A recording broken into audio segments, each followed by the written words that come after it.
Hey everyone, thanks so much for joining me today while I make this delicious butternut squash casserole. If this is your first time visiting my channel, I'm Tracy Martirana. I make videos about healthy recipes, herbal remedies, simple living topics, and a little bit of yoga and meditation. If any of that sounds good to you, please subscribe to my channel so you never miss a future video.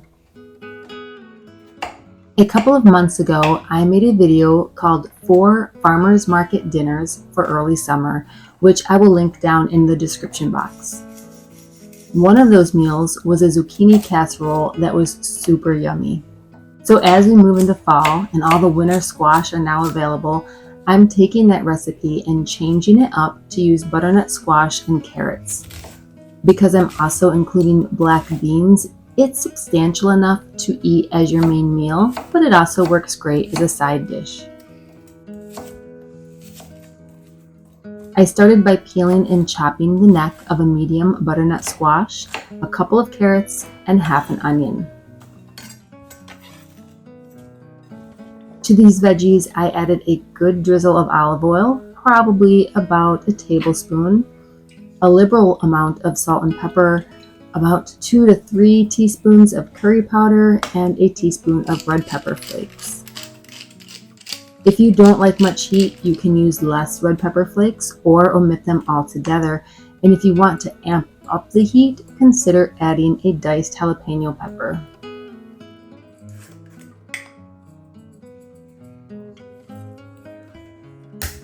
In a separate bowl, I whisked together an egg and a couple ounces of water. I combined it all together along with some fresh herbs.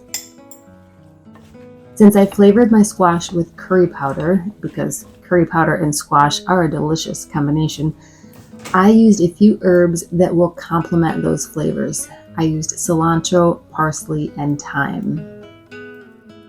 If this flavor profile doesn't sound great to you, another option would be to replace the curry powder with chili powder for a more Tex-Mex sort of flavor.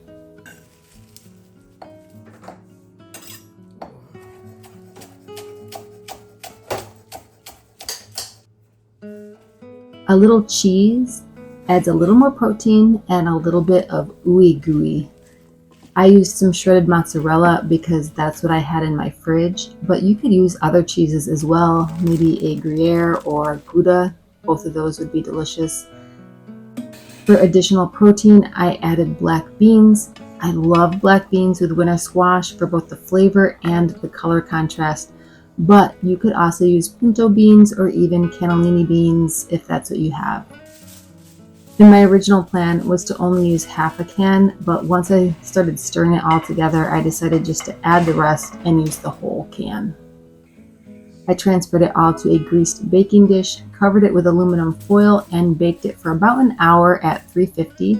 Halfway through the baking, I did go in and stir it all around. Then the best part, the panko topping. In a small bowl, I combined about a cup of panko breadcrumbs. Use whole wheat if you can find it.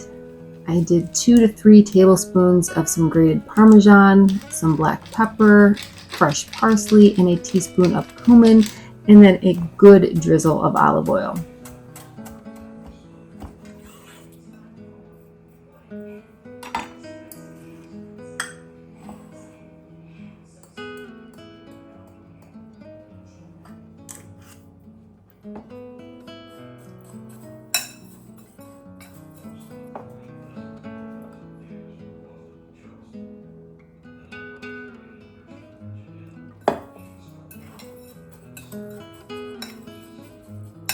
Once that's combined, I pull the squash out of the oven, stir it around, squishing it down just a little bit.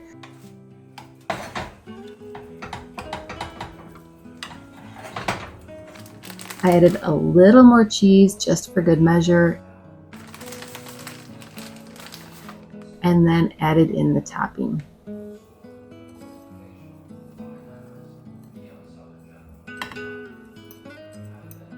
I replaced the foil, popped it back into the oven for another 10 minutes or so.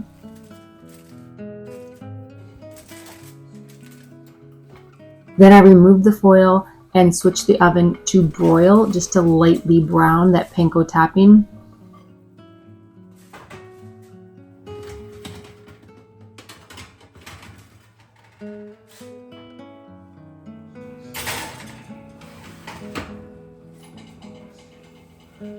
Be careful with this, watch it close. It does go from nothing to burnt very, very fast.